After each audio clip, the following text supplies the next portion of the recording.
Pernyataan Emmanuel Macron dan aksi teror malam Natal di Prancis.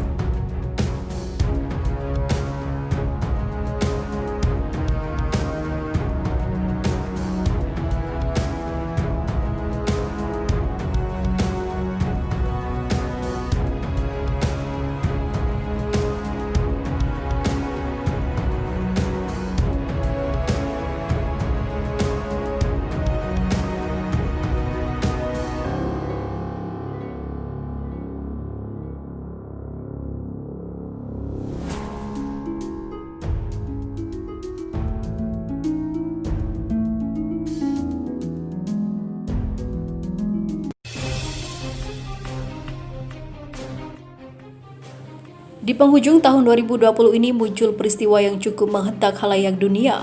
Bermula pada awal Oktober 2020, seorang guru di Prancis bernama Samuel Paty yang mengajarkan kepada murid-muridnya tentang kebebasan berekspresi.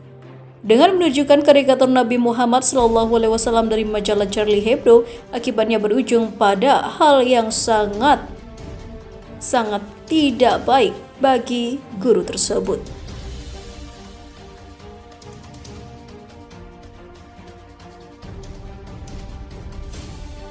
Emmanuel Macron menyatakan Islam sebagai agama yang radikal dan tak akan melarang pencetakan karikatur Nabi Muhammad. Menurutnya, hal itu merupakan bagian dari kebebasan dalam berekspresi. Persoalan menjadi semakin pelik sebab pernyataan Macron tersebut kemudian menjadi sorotan umat Islam di seluruh dunia. Beragam aksi anti-Prancis pun bermunculan, mulai dari demonstrasi menggeruduk kantor duta besar Prancis, pemboikotan produk-produk Prancis, dan juga kecaman-kecaman dari kepala negara di dunia pun menggema. Indonesia sebagai kepala ataupun juga negara berpenduduk mayoritas muslim pun ikut menyuarakan kecaman terhadap Macron.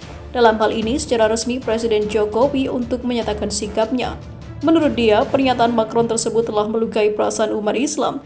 Sayangnya di Indonesia, aksi atau demonstrasi anti-Prancis kemarin tidak seheboh demo bela Islam pada tahun 2016 lalu atau tidak semeriah iring-iringan penyambutan kepulangan Habib Rizik Syihab pada 10 November lalu. Yang jelas tidak ada negara yang berpenduduk muslim kemudian tidak mengecam pernyataan Emmanuel Macron. Sebenarnya yang perlu diwaspadai bersama tentang efek dari pernyataan Macron itu adalah reaksi dari kelompok ekstremis. Sebab kelompok ekstremis ini bergerak tidak dengan aksi demonstrasi pada umumnya. Mereka bergerak dengan melakukan tindakan teror yang dapat memakan banyak korban jiwa. Sepanjang tahun 2020 tidak ada aksi teror di Indonesia yang mengguncang publik. Bulan Desember sudah di depan mata, Natal dan malam pergantian tahun tinggal hitungan hari. Momen ini seolah juga menjadi agenda rutin bagi kelompok ekstremis dalam melakukan aksi kejinya. Dengan tanpa alasan yang jelas, beberapa kali malam Natal diserang oleh kelompok ekstremis. Kewaspadaan terhadap aksi-aksi teror menjelang Natal ini harus ditingkatkan, sebab tidak menutup kemungkinan akan ada aksi balas dendam terhadap pernyataan Emmanuel Macron yang kemudian mereka curahkan pada malam Natal nanti. Sementara itu, diberitakan sebelumnya, dilansir dari CNN Indonesia, Presiden Emmanuel Macron meminta pemuka agama Islam di Prancis menyetujui perjanjian untuk taat terhadap nilai-nilai negara republik. Di dalam perjanjian itu juga menyatakan bahwa Islam bukan gerakan politik dan melarang ada campur tangan asing dan masyarakat muslim di Prancis. Permintaan itu diutarakan Macron saat bertemu 8 pemimpin Dewan Agama Muslim Prancis pada Rabu 18 November. Macron meminta CFCM menyepakati piagam itu dalam waktu 15 hari ke depan. Dua prinsip akan tertulis dalam hitam dan putih, yakni penolakan politik Islam dan campur tangan asing. Bunyi laporan surat kabar Le Parisien mengutip isi piagam seperti dikutip The Independent pada Jumat 20 November 2020. Selain dua permintaan itu, CFCM dan pemerintah Prancis juga setuju untuk membentuk Dewan Imam Nasional. Lembaga itu dapat mengeluarkan dan juga merekrut pejabat keagamaan dan memberi akreditasi terhadap para ustadz di Prancis. Sentimen terhadap Islam kembali menguat di Prancis setelah insiden hal pemenggalan seorang guru sejarah oleh imigran Muslim. Pelaku itu adalah pria dari Chechnya. Sejak itu Macron menyatakan menentang radikalisme dalam Islam dan membela sekularisme Prancis. Ia bahkan menganggap Islam adalah agama yang berada dalam krisis. Pernyataan itu menuai kritik hingga kecaman dari umat dan negara muslim dunia. Tak sampai di situ, Macron juga menghubungkan Islam dengan hal terorisme. Pernyataan Macron itu kian memicu amarah umat muslim hingga menimbulkan protes, demonstrasi, hingga aksi boikot produk Prancis di sejumlah negara mayoritas muslim. Sejak itu, warga Prancis termasuk misi diplomatik di luar negeri menjadi sasaran beberapa serangan. Sejumlah pemimpin negara termasuk Presiden Turki Recep Tayyip Erdogan mengecam pernyataan Macron terkait Islam. Erdogan menyatakan Macron perlu memeriksa kesehatan mentalnya setelah melontarkan pernyataan yang dinilai menghina Islam. Macron kemudian merancang strategi untuk mengatasi apa yang disebutnya separatis Islam, salah satunya dengan membentuk rancangan undang-undang pencegahan radikalisasi. Rancangan undang-undang itu membatasi kegiatan sekolah di rumah dan memberi siswa nomor identifikasi untuk memastikan kehadiran di sekolah.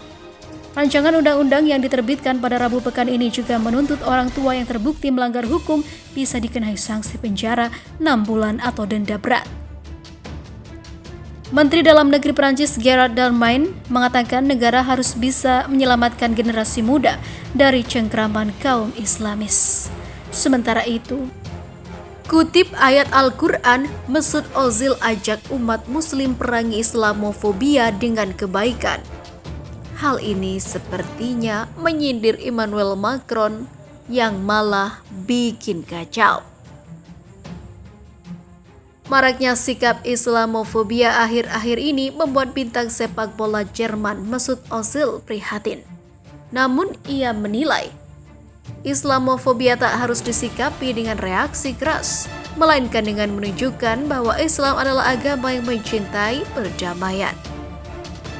Gelandang 31 tahun keturunan Turki itu mengunggah gambar dirinya dengan sebuah kutipan dari ayat suci Al-Quran di akun Twitternya. Kutipan pada gambar itu berbunyi, "Baik dan jahat tidak bisa sama. Menanggapi kejahatan dengan yang terbaik, maka orang yang berseteru dengan Anda akan menjadi seperti teman dekat."